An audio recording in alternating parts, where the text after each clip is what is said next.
queria ler um texto para vocês, para a gente começar a discorrer sobre isso. Está lá no livro de Jeremias, capítulo 29, do verso 11 ao 14. É um texto bem conhecido, eu acredito que vocês conhecem muito bem. Se você tem tua Bíblia, pode ler, se não, está no telão também. Esse texto ele fala o seguinte: porque eu sei, porque sou eu que conheço os planos que tenho para vocês, declara o Senhor, planos de fazê-los prosperar, não de causar dano, planos de dar a vocês esperança e um futuro. Então vocês clamarão a mim, virão a orar a mim, e eu os ouvirei. Vocês me procurarão e me acharão quando me procurarem de todo o vosso coração. E eu me deixarei ser encontrado por vocês, declara o Senhor. E os trarei de volta do cativeiro, e os reunirei de todas as nações e de todos os lugares para onde eu dispersei. E os trarei de volta para o lugar de onde os deportei, declara o Senhor. Amém? Vocês sabem quais os planos que Deus tem para vocês? O Senhor sabe. Eu sei os planos que tenho para vós. Eu conheço os planos que tenho para vós. É interessante porque você lê esse texto e fica um pouco confuso, né? Deus está falando para alguém algo que é uma promessa. Amém? É uma promessa. É um texto para o futuro. É lá para frente. Mas para quem Deus está fazendo essa promessa? Ele está fazendo essa promessa para o povo de Israel. Vou contar um pouquinho do contexto. Vocês gostam de história? Vou contar um pouquinho do contexto, até chegar aí. Em algum momento, lá no ano de 695, 86, 95, antes de Cristo, o povo estava em Jerusalém, em Israel e em Judá. O povo de Deus. Mas eles estavam num comodismo muito grande e eles começaram a se afastar de Deus. E como que a gente se afasta de Deus? Pecando. Porque o pecado nos distancia de Deus. E o povo de Deus, o povo de Israel começou a pecar de todas as formas que vocês imaginam. Eles começaram a adorar outros deuses, a ter outros ídolos, começaram a adorar deuses pagãos, começaram a proceder de forma pecaminosa, começaram a maltratar o seu próprio povo, oprimir o seu próprio povo. Os miseráveis eram oprimidos, eram castigados, os ricos eram corruptos. Eles começaram a fazer coisas terríveis. Uma delas, eles começaram até a sacrificar os próprios filhos, se desviando totalmente dos princípios que Deus tinha determinado para eles. E quando eles começaram a fazer isso, eles começaram a se distanciar de Deus. E Deus, como é um Deus tirano, falou: vou acabar com esse povo. Não. Deus é um Deus misericordioso. É por isso que se eu sou um pecador, você é um pecador, você peca, você erra, muitas vezes nós pecamos e nos distanciamos de Deus. Deus não te destrói. Ele tem misericórdia, Ele age com misericórdia. Mesmo o povo fazendo tudo isso, Deus falou assim: eu tenho um plano para vocês. Eu tenho um plano para esse povo. Eu preciso corrigi-los. E como um pai amoroso que é, que ama os seus filhos, ele decidiu corrigir os seus filhos. E como que Deus corrigia os filhos naquele tempo? Como em muitas outras vezes, Deus permitiu do povo de Israel e de Judá serem dominados por alguém de fora. Deus usou um homem, um rei chamado Nabucodonosor. Já ouviram falar esse nome, né? Bom para dar para o filho. Quem está grávida aí, ó. Nabucodonosor, é um nome muito bom para dar para um filho. Ele era um rei e ele estava em expansão, o reino dele estava em expansão. Que reino? O reino babilônico. Estava em expansão. E ele decidiu, Deus colocou no coração dele, que ele precisava ir lá e derrotar Israel e levá-los cativos. Aqui entra algo interessante, amados. Quando ele foi guerrear contra Israel e venceu Israel, ele pegou algumas pessoas dali e levou cativo. O que é cativo? É como um escravo. É como um escravo sem cadeias. É um escravo, é um prisioneiro sem algemas. Um prisioneiro que não podia fazer o que queria. E ele pegaram aqueles prisioneiros e levaram para a Babilônia. Sabe quantas pessoas eles levaram? Aproximadamente 20% da população de Israel. E quem eles levaram? Eles levaram só os jovens, saudáveis, letrados, príncipes, o que Israel tinha de melhor. Satanás, quando ele entra na nossa vida, ele não vem pegar o resto, ele vem tirar aquilo que é bom. E sabe o que isso me levou a entender? Que quando eu peco, a minha casa paga por isso.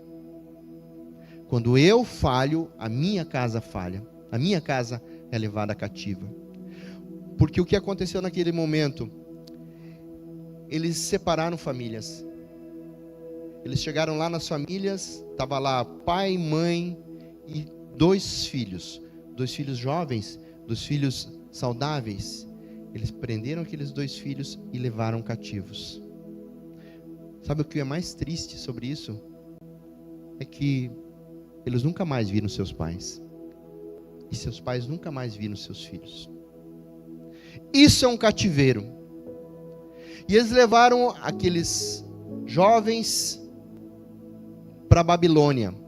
E lá na Babilônia, eles colocaram para trabalhar. Por que eles pegavam apenas jovens, pessoas saudáveis? Porque eles precisavam de mão de obra. Mão de obra para trabalhar. E sabe como era o cativeiro na Babilônia? Era assim, ó, você estava lá, você podia trabalhar, você podia fazer todas as coisas, quase todas as coisas que você fazia em Israel, menos adorar a Deus e menos sair de lá. Se você pensasse em sair de lá, você era torturado, você era oprimido e muitas vezes até morto. E não só você, se tinha alguém da tua família, aquela pessoa também era punida. Isso é um cativeiro. Vamos trazer para os dias de hoje.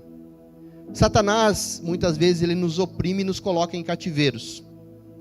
E você parece que tem uma vida normal. Você pensa que você tem uma vida normal. Você pode trabalhar, você pode estudar, mas existem algumas cadeias na tua vida que você não consegue romper. Você não consegue ultrapassar, você não consegue sair, porque Satanás te oprime. E se você tentar sair por conta própria, ele veio para quê? Ele veio para matar, roubar, matar e destruir, e é isso que ele vai fazer com você. Então eu estou trazendo essa analogia para a gente entender o que é o cativeiro, o que era o cativeiro babilônico e o que é o cativeiro nos dias de hoje. Então, quando o povo estava lá na Babilônia, levantaram-se falsos profetas no meio do povo de Deus. 20% do povo de Israel estava na Babilônia cativo. Levantaram-se falsos profetas. Por que eram falsos profetas? Porque a Bíblia diz que eram falsos profetas. Eram homens que se levantavam e falaram assim para eles: ei, fiquem tranquilos, daqui a pouquinho nós estamos voltando para Israel. Quem não quer ouvir uma palavra dessa, né? Quem não quer ouvir? Vamos trazer para os dias de hoje. Vocês sabem qual é a maior igreja do Brasil? Alguém sabe me dizer qual é a maior igreja do Brasil? Ela se chama Desviados Church. Desviados Church é a maior igreja do Brasil. Hoje existe mais pessoas desviadas do evangelho fora da igreja do que dentro da igreja. Que triste isso, né? Muito triste. E cada um tem o seu motivo. E não vou entrar no mérito. Mas o que eu entendo, para você não querer ir mais em algum lugar, é porque, primeiro, não tem palavra de Deus. Segundo, tem palavra de Deus. Porque a palavra de Deus, ela confronta, ela não conforta. Ela não conforta. A palavra de Deus, ela confronta. E muitas vezes, quando nós somos confrontados, nós não queremos mais. Não, acho que não é bem assim. Eu vou para outra igreja. Chega lá na outra igreja, tem palavra de Deus. É confrontado novamente, o que acontece? Não, essa igreja também não é legal. Vou para outra. E assim vai até um momento em que não está mais igreja nenhuma. O confronto, ele é necessário. Sem confronto não há crescimento, amados. Não tem como você crescer. Você precisa de confronto. Aí nós vamos para onde? Nós vamos para a internet. E lá nós temos uma palavra de consolo. Aquela que vai massagear o meu ego e que vai dizer assim: fica tranquilo, vai passar. Daqui a pouquinho estão voltando para Israel. Tá assim, ó. Tá assim, gente. De falsos profetas na internet, que não confrontam, que usam a palavra de Deus para adular, para ter seguidores, para ter likes. Tá assim, ó. Aí é o dia que você estiver passando por uma dificuldade no teu casamento, você liga para ele. Diz: ei, me ajuda aí. Eu duvido que ele te atenda. Pode mandar uma mensagem no direct para ele. Não vai te responder. Porque o falso profeta, ele só pensa nele. É um interesse, o que interessa para ele é ter seguidores. E na Babilônia não era diferente. Tinha os falsos profetas. Mas aí Deus mandou Jeremias, que era um profeta verdadeiro, escrever uma carta. E nessa carta ele diz assim: escutem o que diz o Senhor. Não escutem esses falsos profetas. Assim diz o Senhor. E mandou a carta para Israel. E sabe o que dizia nessa carta? Dizia assim: casem-se, tenham filhos, prosperem, vivam, porque esse cativeiro vai demorar. E Deus foi mais específico: 70 anos. Esse é o tempo que vocês vão ficar aí no cativeiro. Mas por que Deus escolheu 70 anos? Por que tanto tempo? Né? Deus podia resolver isso antes. Nós olhamos com os nossos olhos, né? Nós vemos o hoje. Deus não, Deus vê lá na frente. E Deus olhou e falou assim, ó: menos de 70 anos esse povo não vai se endireitar. Vai ter que ser 70 anos, uma geração inteira. Uma geração inteira. E Deus falou para eles: mas tudo certo. Por quê? Porque eu tenho planos para vocês. Eu tenho planos. Vocês sabem quais são os meus planos? Eu é que sei os planos que tenho para vocês. Então Deus corrigiu, mas Deus corrigiu, e ao mesmo tempo que Ele corrigiu, Ele já falou: eu estou com vocês, e vai chegar um momento em que eu vou tirar vocês daí, e vou trazer de volta para mim. Glória a Deus. E esse cativeiro, ele durou de 586 a.C. até 538. Israel vivia uma crise moral, espiritual muito grande. Não tinha como continuar sem ser corrigido, sem ser direcionado. A desobediência, a nossa desobediência, amados, nos afasta de Deus. A nossa desobediência faz com que o Senhor nos corrija. E é necessário. A gente precisa aprender a ouvir a voz de Deus, porque Ele repreende quem Ele ama. E se Ele me repreende, ou repreende a você, é porque Ele te ama e quer o melhor para você. E esse povo no exílio, amados, começou a fazer isso: casar, ter filhos, ter casa. Parecia que estava tudo bem lá na Babilônia, mas não estava. Porque em algum momento, quando eles pensavam em voltar, que eles fugiam do cativeiro, eles eram punidos. Aqueles que ouviram os falsos profetas, muitos deles pagaram com a vida, achando que realmente ia ser rápido. E como não aconteceu, tentavam fugir daquele lugar. A promessa de Jeremias 29:11, quando Deus fala: porque eu conheço os planos que tenho para vocês, é porque Deus não queria destruir o povo de Deus. Ele só queria discipliná-los.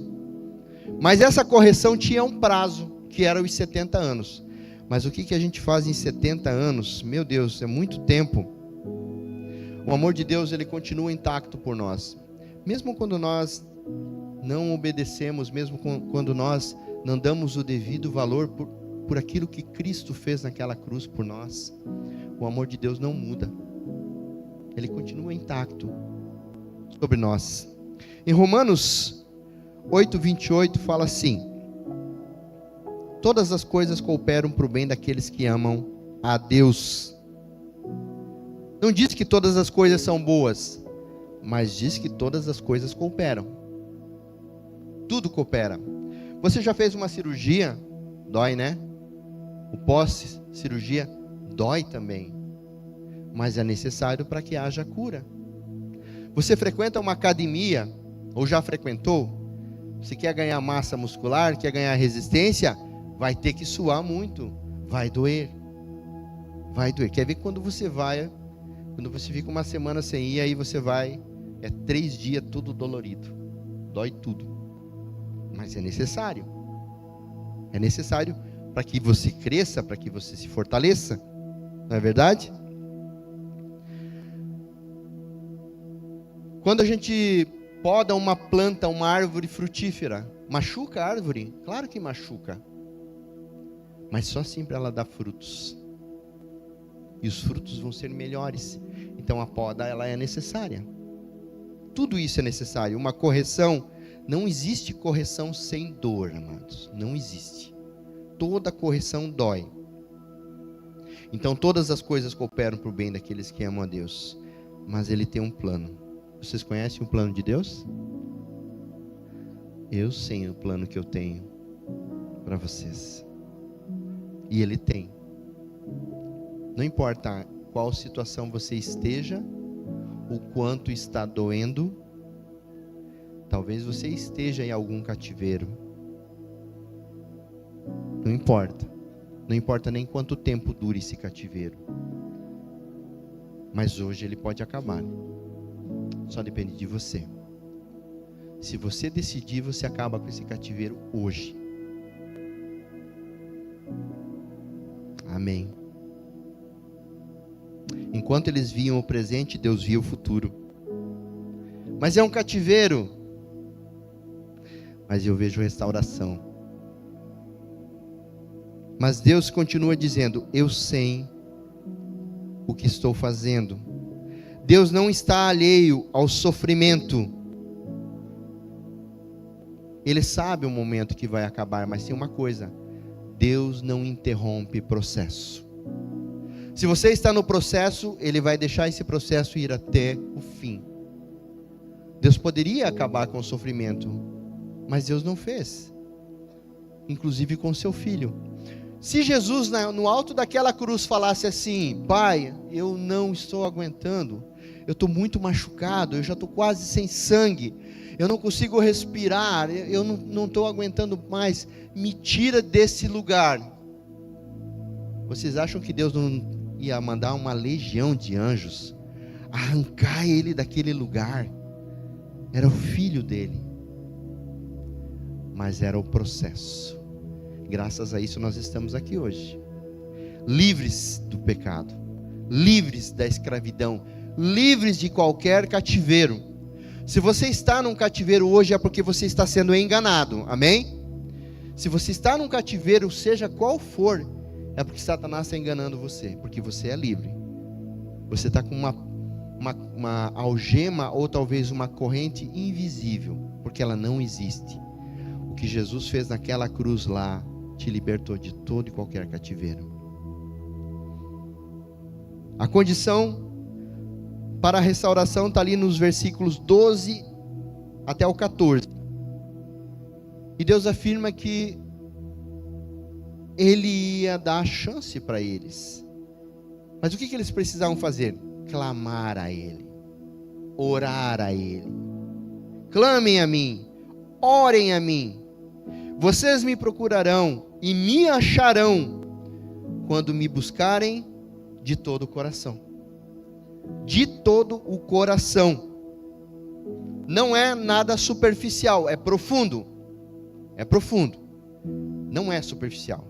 O buscar de todo o coração é com todo o teu entendimento, com tudo que você tem, com a tua alma, com o teu coração, com o teu entendimento.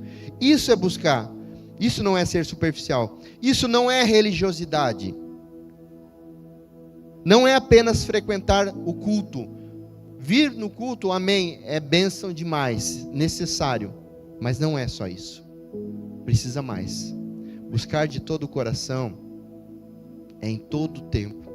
É na sua casa, é no seu trabalho, é conhecer a sua palavra, buscar entender a sua palavra.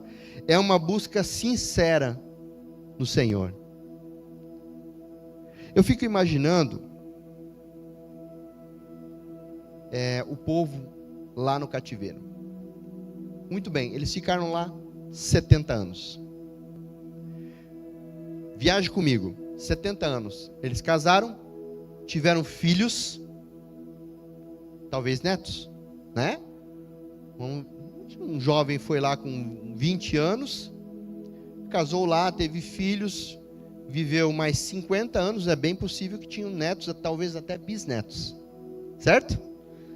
Agora você imagina, os netos, bisnetos e filhos, chegando para o pai deles e falando assim: ô pai, você disse que a gente não é desse lugar.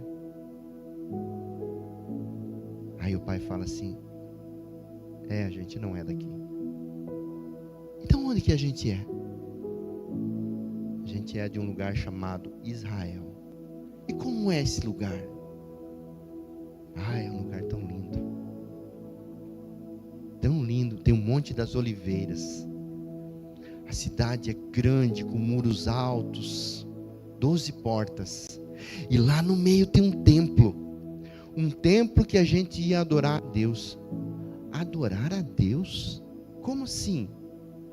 A gente não serve a esses deuses aqui? Não. A gente serve a um Deus, um só, único. Um Deus vivo. É mesmo? E como que a gente fazia? A gente orava, a gente dobrava o joelho, a gente cantava cânticos, a gente louvava o Senhor. É mesmo? E o coração daquele pai começa a ficar doído. E o coração daquele pai começa a ficar triste, porque ele não pode mais fazer isso. Porque no lugar onde ele está, ele não tem liberdade de fazer isso. Sabe o que aconteceu lá naquele lugar, naquele cativeiro? Eu acredito que houve um grande avivamento naquele lugar. Eles não podiam adorar a Deus abertamente, mas a palavra fala que eles começaram a ler e a estudar os livros que eles tinham do Pentateuco, da Torá. Eles tinham alguns livros que eles tinham levados juntos, e eles começaram a ler, e eles começaram a estudar, e eles começaram a ensinar os seus filhos, e houve um avivamento. Senão Deus não tinha trazido eles de volta. E eles começaram a ensinar os seus filhos quem era Deus de verdade. Assim como você faz. Mas o coração daqueles pais, talvez avós, talvez bisavós, já eram bem velhinhos, doía. Porque eles não podiam fazer abertamente isso que nós estamos fazendo aqui hoje. E existe um salmo, que eu acredito que era o salmo que eles mais liam lá, que é o Salmo 42. Coloca para mim, Brenda, o Salmo 42, por favor. Esse salmo diz assim: eu imagino os anciãos que estão há quase 70 anos na Babilônia lendo esse salmo. Como o servo anseia por águas correntes, minha alma anseia por ti, ó Deus. A minha alma tem sede de ti, do Deus vivo. Quando poderei entrar para apresentar-me a Deus? As minhas lágrimas têm sido meu alimento dia e noite, pois me perguntam o tempo todo: onde está o teu Deus? Quando me lembro dessas coisas, choro angustiado, pois eu costumava ir com o cortejo conduzindo-o à casa de Deus com cantos de alegria e ações de graça em meio à multidão que festejava. Por que está tão triste, ó minha alma? Por que se perturba dentro de mim? Põe a sua esperança em Deus, pois eu ainda o louvarei. Ele é o meu Deus, Ele é o meu Senhor. Eu creio que eles liam esse salmo e eles choravam muito, porque nós, aqui no Brasil, aqui em Jaraguá, aqui na Vila Lalau, temos total liberdade de adorar a Deus, e muitas vezes não fazemos como deveríamos, que é de todo o coração, de todo o entendimento, com todas as tuas forças. A gente não faz isso. Mas quando a gente é privado disso, aí a gente lembra de toda a liberdade que nós tínhamos e dói o coração. Que esse texto seja um ensinamento para nós nunca mais adorar a Deus de qualquer jeito, dar o nosso melhor para Ele, porque nós temos essa liberdade. Nós não estamos em um cativeiro, nós podemos fazer isso. E eu imagino esses filhos e netos falando com os seus pais, e falando: nossa, parecia ser tão legal isso, né, pai? Como era maravilhoso lá então. Tinha um templo lá? Tinha um templo e cabia muita gente. E eles passaram a ensinar aos seus filhos quem era Deus de verdade, o que Ele tinha feito. Porque sabe o que é pior de tudo, amados? É a gente esquecer de onde Ele nos tirou. Foi isso que aconteceu com o povo dele, com o povo de Israel. Eles esqueceram que Deus tinha tirado eles do Egito e tinha libertado e dado a terra prometida. Esqueceram-se disso. Por isso, eles estavam mais uma vez como escravos em um cativeiro babilônico. Nunca se esqueça de onde Deus te tirou. Você lembra? Você lembra de onde Deus te tirou? Sabe o que aconteceu com o povo no cativeiro? Substituíram o sacrifício por estudo da palavra, voltaram a conhecer a Deus e resgataram a sua identidade. Babilônia, ela tem um simbolismo de o que ela era na época e o que ela é hoje. Eu quero ler para vocês o que era Babilônia naquela época. Babilônia, lugar de perda de identidade, escravidão espiritual, sedução do império pagão, soberba humana, idolatria, oposição aos princípios divinos, engano, confusão espiritual, busca por autossuficiência. Quem vivia na Babilônia era assim. Era assim. E como você ir no meio de um povo que vivia dessa forma e não se corromper? Como que Deus permitiu isso? Será que ninguém se corrompeu? É que Deus sabe de todas as coisas e Ele tem planos para você. Assim como Ele tinha planos para aquele povo. Deixa eu perguntar uma coisa para você. O que nós temos buscado mais? A mão de Deus ou o coração de Deus? Quando você vem para o culto, você vem buscar o milagre de Deus ou o Deus do milagre? Depende da tua resposta, como é a tua vida espiritual. Como está a tua vida espiritual?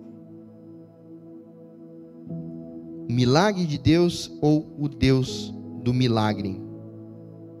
Como está a tua vida espiritual hoje? Ele tem um plano para você. E Ele sabe. Ele conhece o plano que tem. Mas Deus, Ele é tão maravilhoso que tudo que Ele faz tem propósito. E, inclusive, que esse povo estava lá na Babilônia, Ele não usou muito o profeta para dar muito para eles. Pensaram que estavam abandonados, que Deus não estava com eles lá. Deixa eu falar uma coisa para você. Se a presença de Deus, talvez Ele está em silêncio, interromper o processo. Vendo a dificuldade que você está vivendo, é esse processo que está em andamento. E Deus não fala porque Ele não quer interromper. Ele não quer te dar falsas expectativas. Ele não quer que o falso profeta se levante e fale assim, não, fica tranquilo, isso já vai passar. Porque às vezes não é o tempo que Ele determina. Então não acredite em falsos profetas. Acredite na palavra de Deus. Deus é um especialista em que parecia perdido. Ele é tão maravilhoso. Eu trarei de volta do cativeiro, reunirei vocês novamente, porque a restauração é a de Deus.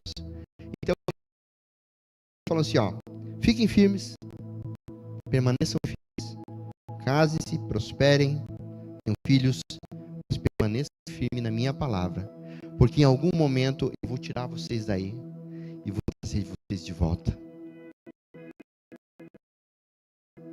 E Deus restaura famílias, Deus restaura casamento, Deus restaura ministérios, Deus restaura sonhos, chamados, relacionamentos, Deus restaura vida espiritual. Em Joel 5 ele fala assim, restituir-vos-ei os anos que foram consumidos. Somente Deus parecia perdido. Talvez você tenha chegado hoje aqui, de alguma forma, passando por um cativeiro. E eu vou falar alguns cativeiros atuais. E se algum deles falar contigo, você não precisa nem falar para Deus. Você só precisa entender que é um cativeiro e que você pode se libertar. Amém? Cativeiros emocionais. Não consegue perdoar alguém que feriu você. E às vezes alguém que feriu você há anos. Cativeiro emocional. Perdão.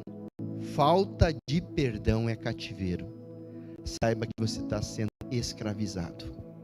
Você precisa se libertar. Aí no celular, faz um risquinho. Vive preso à rejeição sofrida na infância.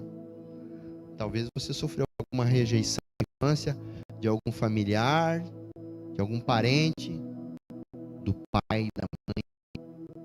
Então, um cativeiro. Emocional de um relacionamento tóxico. Isso é o que mais se assemelha com Babilônia. Por quê? Porque o relacionamento tóxico, você está dentro dele. Você parece que você vive uma vida normal. Você faz as coisas que qualquer pessoa faz. Mas se você pensar em sair, se você pensar em fazer algo diferente, você começa a ser oprimido. Você começa a ser torturado. Relacionamento tóxico é medo constante de ser abandonado. Talvez hoje a vida você foi abandonado muitas vezes. E isso gerou um trauma em você que agora, todas as vezes, você pensa, quando você se aproxima de alguém, você pensa que você vai ser abandonado. Também é cativeiro. Sentimento de culpa que impedem de seguir em frente. Todos nós erramos algum dia, em algum momento. E isso não é o problema. O problema é você achar que Jesus não te perdoou. Ele já te perdoou por isso, amém? Ele já te perdoou, você já está perdoado. Não fica dentro desse cativeiro. Ressentimento e amargura que dominam os seus pensamentos. Ressentimento com alguém, ira, que faz você às vezes até maquinar alguma coisa contra a pessoa, se vingar. Isso também é cativeiro. Cativeiro financeiro. Dívidas que se acumulam por falta de controle financeiro. Amados, esse é um problema muito sério no Brasil. Segundo as pesquisas, 80% do povo brasileiro está endividado.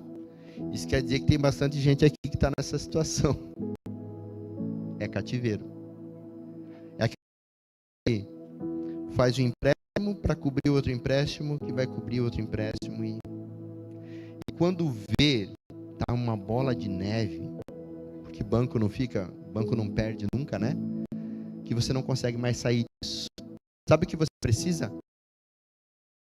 Entregar as tuas finanças para Deus.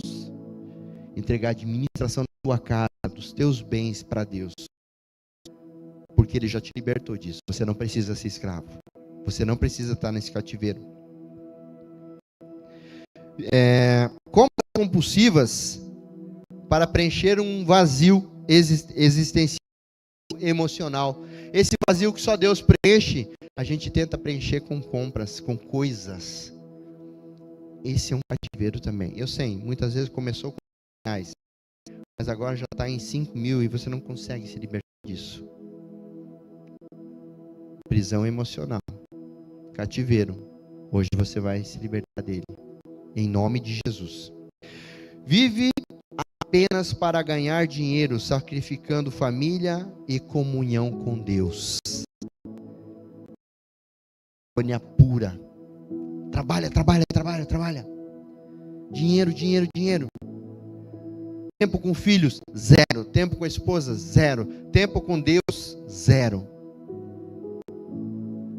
Um dia isso vai parar. Um dia isso vai acabar. Sabe quando? Quando você morrer. Quando você estiver no leito de hospital e olhar para trás e falar assim: o que eu fiz da minha vida?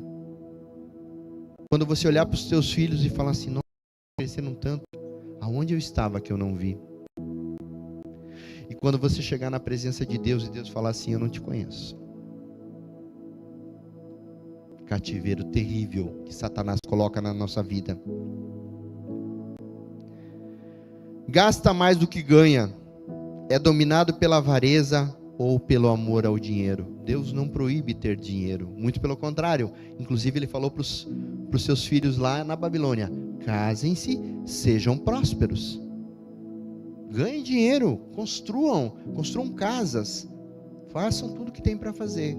O problema é o amor ao dinheiro.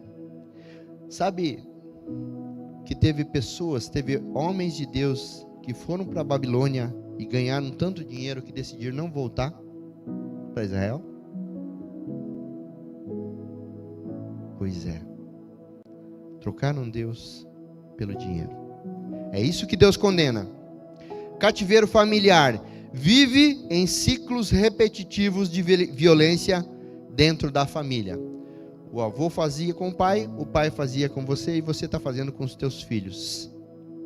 Cativeiro. Prisão. Você precisa se libertar disso. E muitas vezes você não quer fazer, né? Eu entendo. Eu fazia assim. Essa é uma prisão que eu tinha. Esse é um cativeiro que fazia parte da minha vida. Porque na minha infância eu fui muito espancado pelo meu pai. Muito. E depois que eu casei, que eu tive filhos, eu falei assim: eu nunca na minha vida eu vou fazer o que o meu pai fazia comigo. Eu não vou fazer com os meus filhos. E um dia eu me peguei fazendo a mesma coisa. Fazendo aquilo que eu não aceitava. É um cativeiro, amados. E a gente precisa dar um basta nisso. Ame seus filhos. Não repita o que você recebeu. Eles não têm culpa disso. Casamentos destruídos por falta de diálogo e perdão. Eu fiz um casamento ontem e, por incrível que pareça, o casal está aqui hoje. Eu falei assim, vamos curtir a lua de mel? Não, a gente vai no culto. Oh, Jesus é bom, né? Isso que é fidelidade. Não vou expor eles não, claro que não, de jeito nenhum. São bênção de Deus, foi muito maravilhoso o casamento deles ontem. E eu falei para eles uma frase que quando estava preparando o casamento deles, eu estava estudando e eu vi uma frase tão maravilhosa que ela diz assim: na estrada do casamento, o perdão é um pedágio obrigatório. Se você não perdoar, você não segue em frente. Se você não perdoar, o teu casamento, ele não tem futuro. Então, homens precisam perdoar as suas esposas e suas esposas precisam perdoar seus esposos. Por quê? Porque a gente erra muito. A gente erra muito, a gente faz muita coisa errada. E a gente erra com quem? Com quem está do lado, né? E é interessante porque se qualquer pessoa de fora falar qualquer coisa, a gente ignora. Mas se a esposa fala, a gente se inflama. Se o esposo fala, as mulheres ficam doidas, né? Por quê? Porque são uma só carne, porque moram juntos, porque convivem juntos. Então, perdão necessário dentro do casamento. Perdão e diálogo. Se tiver perdão e diálogo, o casamento já é bem sucedido. Já deu certo. Ausência de afeto. Não consegue demonstrar amor. Sabe aquela pessoa que você vai abraçar, ela dá aquele abraço de bodegueiro assim? Não consegue receber um abraço, não consegue dar um beijo, não consegue fazer um carinho.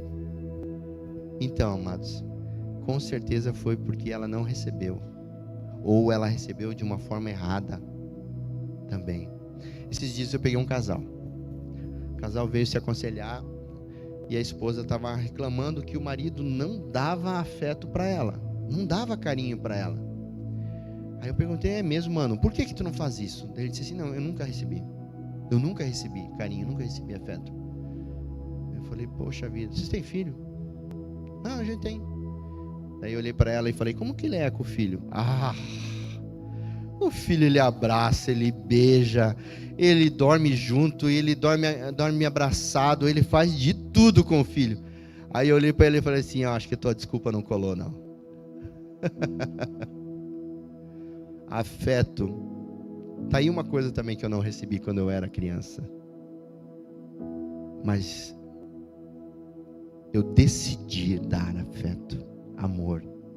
Eu beijo muito, eu abraço muito. Eu sou muito meloso, até demais às vezes. Então, a pessoa que não recebeu tem algum problema. E eu não dava também. Sabe o que me fez dar carinho, afeto? O amor que Deus derramou sobre minha vida. O dia que eu conheci Ele, que eu entreguei a minha vida para Ele, Ele me encheu de amor. Me encheu de amor pelas pessoas. Não só pela minha família, mas por todo mundo. Esse cativeiro vai cair por terra hoje. Em nome de Jesus. Vou fazer vocês tudo se abraçar aqui.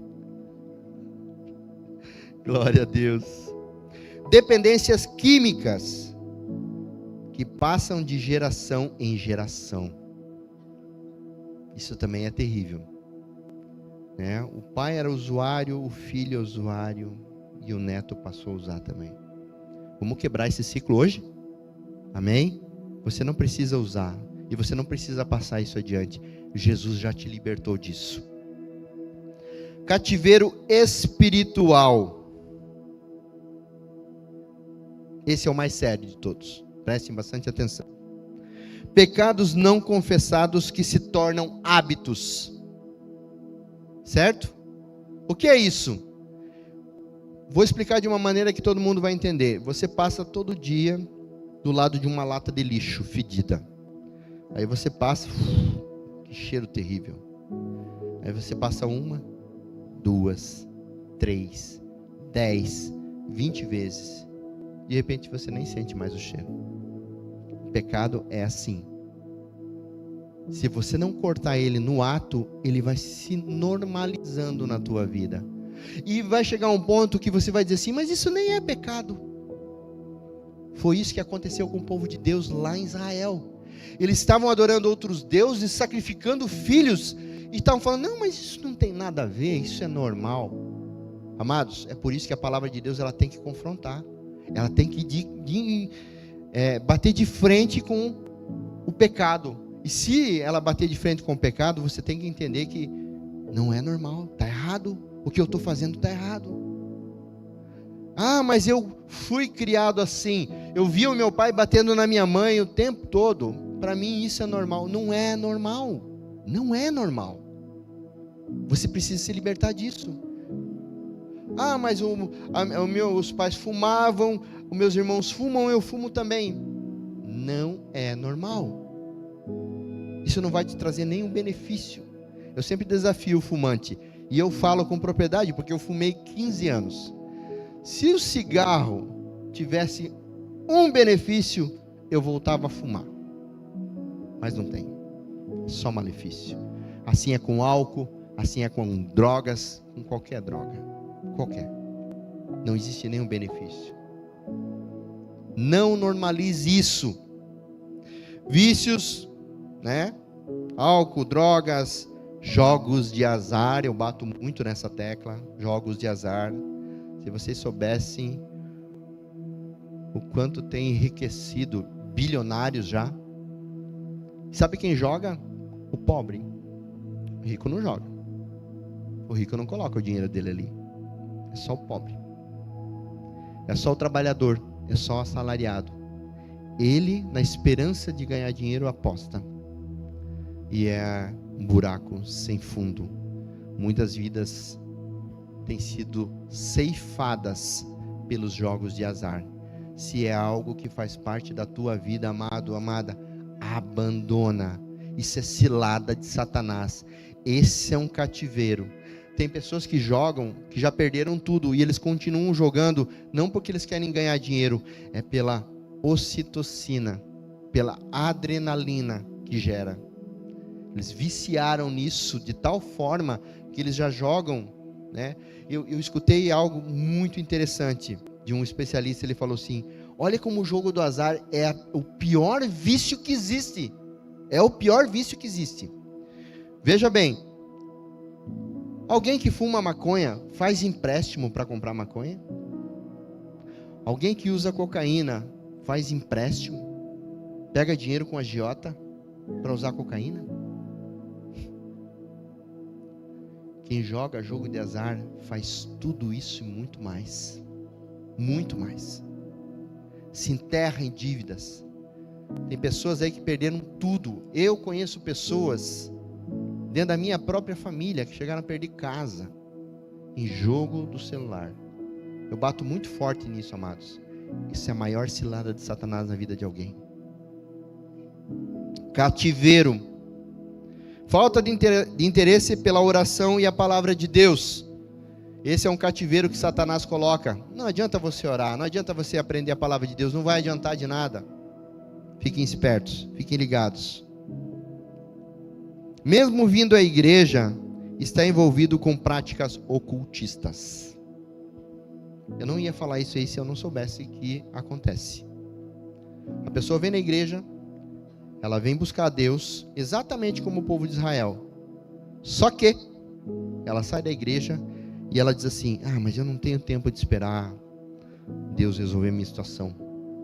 Eu vou acelerar o processo. Eu vou fazer alguma coisa para adiantar isso.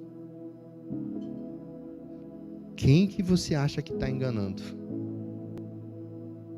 Que Deus sabe de todas as coisas. E você não está servindo a Ele, e você não está buscando Ele. Deus não é um paliativo. E nunca vai ser.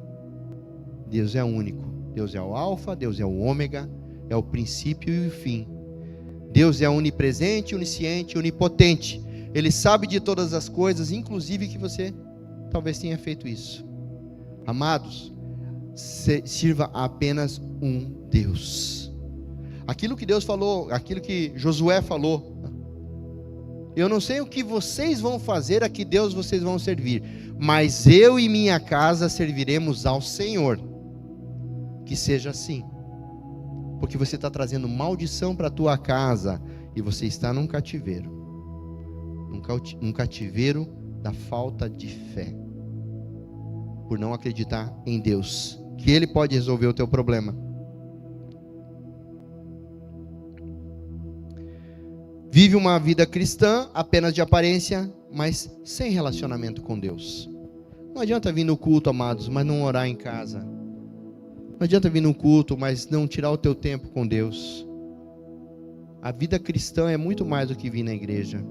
A vida cristã é você ter intimidade com o Pai. É você se trancar no teu quarto, em secreto, colocar um louvor, passar um tempo com Ele. Se você estiver em casa, liga um louvor bem alto. Vai fazer as tuas coisas, vai limpar a casa. Faz aqui, tudo que você faz normalmente. O louvor muda o ambiente. De repente você vai estar cantando, de repente você vai estar orando, de repente você vai estar adorando a Ele, de repente você vai estar de joelho no chão chorando. Isso é algo tão maravilhoso. Sabe por quê? Porque a presença dEle vem tão forte, que Ele habita em meio aos louvores. Mas o que você escuta enquanto você está limpando a casa? Você está adorando Ele ou não? Não tem muro, não tem meio termo. Ou é Deus ou é Satanás. Quem você está adorando? Cativeiro. Cativeiro. A desobediência do povo de Israel levou 20% dos seus filhos para o cativeiro. Tudo que você faz em casa de errado, tudo que você faz na tua família, ela vai arcar com as consequências, amado. Preste bastante atenção. Os teus filhos podem colher aquilo que você está plantando. É muito sério isso. Babilônia não é mais um lugar. Babilônia hoje é um estado espiritual que aprisiona mentes. Babilônia hoje não existe mais como cidade. Ela era aonde hoje é o Iraque. Não existe mais. E o Iraque não tem mais poder de escravizar ninguém. Mas a Babilônia hoje é um estado espiritual, que tem tudo aquilo que eu li no início, e que aprisiona mentes das pessoas. Ela é usada como uma ferramenta poderosíssima de Satanás. Eu não sei se alguma dessas coisas que eu falei aqui falou contigo. Talvez você tenha alguma delas. E esse é o momento da gente mudar esse jogo. Eu conheço os planos que tenho para vocês. Seu futuro não está na mão das circunstâncias. Está sob meu controle, nas minhas mãos. Ele está te convidando agora a tomar 3 atitudes. Prestem bastante atenção. Primeira delas, confiar que Ele tem planos para você. Amém? Você confia nisso? Ele tem planos para você. Não importa a situação que você está. Ah, pastor, mas eu estou todo endividado. Está tudo certo. Ele é dono de todo ouro, de toda prata. Ah, mas eu não consigo perdoar. Não tem problema. Ele é o Senhor sobre o perdão e Ele vai te ensinar a perdoar. Então, se você confia que Ele tem planos para você, já é meio caminho andado. Segunda coisa, voltar a buscá-lo de todo o coração. Você se compromete? Amém? Ixi, eu não senti muita firmeza aí. Não senti muita firmeza. A primeira parece que soou melhor, né? Confiar que Ele tem planos. Mas isso é coisa da gente mesmo, né? A gente confia em Deus e tal, mas quando depende da gente fazer algo, a gente, mas eu vou ter que fazer alguma coisa. Mas Deus não tem o poder de mudar tudo sem que eu precise fazer nada. Quando Ele falou para o povo dele lá na Babilônia, eu tenho planos para vocês, mas o que vocês precisam fazer? Orar a mim. me buscar de todo o coração, me procurem, que eu vou me deixar ser achado, me deixar ser encontrado. Vamos se comprometer a buscar o Senhor então de todo o coração? Amém? Glória a Deus. Pronto, quase resolvido. Duas principais coisas vocês decidiram fazer. E a segunda é mais fácil ainda. É crer que a restauração é possível. Você crê? Ai, pastor, mas eu uso essa droga há 20 anos. Amado, para Deus, 1000 anos é como um dia. Ele é o Deus do impossível. Ele é o Deus que pode mudar qualquer coisa. Eu fumei 15 anos da minha vida jogando aquela fumaça podre para dentro do meu pulmão. O dia que Deus falou assim: ei, você não crê em mim? Eu falei: eu creio. Você acha que eu não posso te dar a condição de parar de fumar? Ah, eu acho que pode. Então pare de fumar hoje. Eu falei: é mesmo, né? Chega de escravidão. Eu nunca mais botei um cigarro na boca, amados. Sabe aquela história de não, mas é a química, ela é tudo balela. Se você decidir, se você crer que você pode, você pode. Se você crer que você faz, você faz. Se você crer que você sai, que você se liberta, que você está liberto, você está liberto. E acabou. Mas nem eu, nem ninguém aqui pode mudar isso. Isso depende de você. De você. Unicamente. Então, se confiar em Deus, voltar a buscá-lo e crer na restauração, amados, não há cadeia, não há grilhão, não há nenhum tipo de escravidão, nenhum cativeiro que possa te prender, porque você é livre de todas essas coisas. Deus que permitiu o processo é o mesmo Deus que promete a restauração. Olha que incrível. Ele conhece, isso aqui é top. Quando o povo de Deus, que estava lá na Babilônia, chegou aos 70 anos, eu imagino que todos que foram para lá já tinham morrido. 70 anos, né? Talvez tinha um velhinho lá com 100 anos que não morreu, mas a grande maioria já tinha morrido. Quem que estava lá? Os filhos e os netos, correto? E quando Deus falou para eles: chegou o tempo, agora é o momento de voltar para Israel, eles falaram assim: mas a gente não conhece esse lugar, a gente não conhece o caminho até lá. Aí Deus falou para eles: mas eu tenho planos para vocês. Eu fui o Deus que tirei vocês de lá. Eu conheço o caminho de volta. E vou levar todos vocês para o lugar da onde vocês nunca deveriam ter saído. Um lugar de liberdade. Um lugar de liberdade para adorar a Deus. Um lugar de liberdade para viver. Foram eles que se colocaram no cativeiro. Mas foi Deus quem tirou eles de lá e levou de volta para Israel. Eu sei que um dia você não tinha vício. Eu sei que um dia você sabia administrar o teu dinheiro. Eu sei que um dia você não guardava mágoa de ninguém. Eu sei que um dia você conseguia perdoar as pessoas. Fica de pé. Vamos voltar para esse lugar. Vamos voltar para esse lugar. Lugar que você não deveria ter saído. Um lugar de bênção. Um lugar onde você buscava a Deus com todo o teu coração. Um lugar onde você não guardava mágoa, rancor de ninguém. Vamos voltar para esse lugar. Um lugar aonde o Senhor tinha te colocado. Talvez você está aqui hoje e na verdade você está afastado dos caminhos do Senhor. Deixa eu falar uma coisa para você. Deus está te chamando de volta hoje. Está te chamando de volta para o lugar onde você não deveria ter saído, que é da presença dEle. Deus está te chamando de volta para fazer as coisas que Ele planejou, que Ele projetou na tua vida. Você tem um chamado, amém? Você tem um propósito, e Deus colocou esse propósito no teu coração. E você está enterrando esses talentos, e você não está levando isso adiante.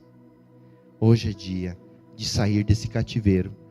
Eu quero te convidar, enquanto o louvor estiver tocando, uma música, se alguma daquelas coisas que eu falei para você, tocou o teu coração, é algo que faz parte da tua vida, saia do teu lugar e vem aqui na frente que nós vamos orar com você.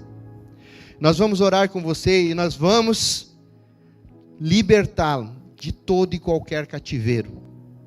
Porque esse lugar não é o lugar do Filho de Deus. Jesus não morreu naquela cruz para que você vivesse escravo ainda de coisas. Não importa quanto tempo você está nesse cativeiro, não importa quanto tempo esses maus hábitos fazem parte da tua vida, eles acabam hoje, amém?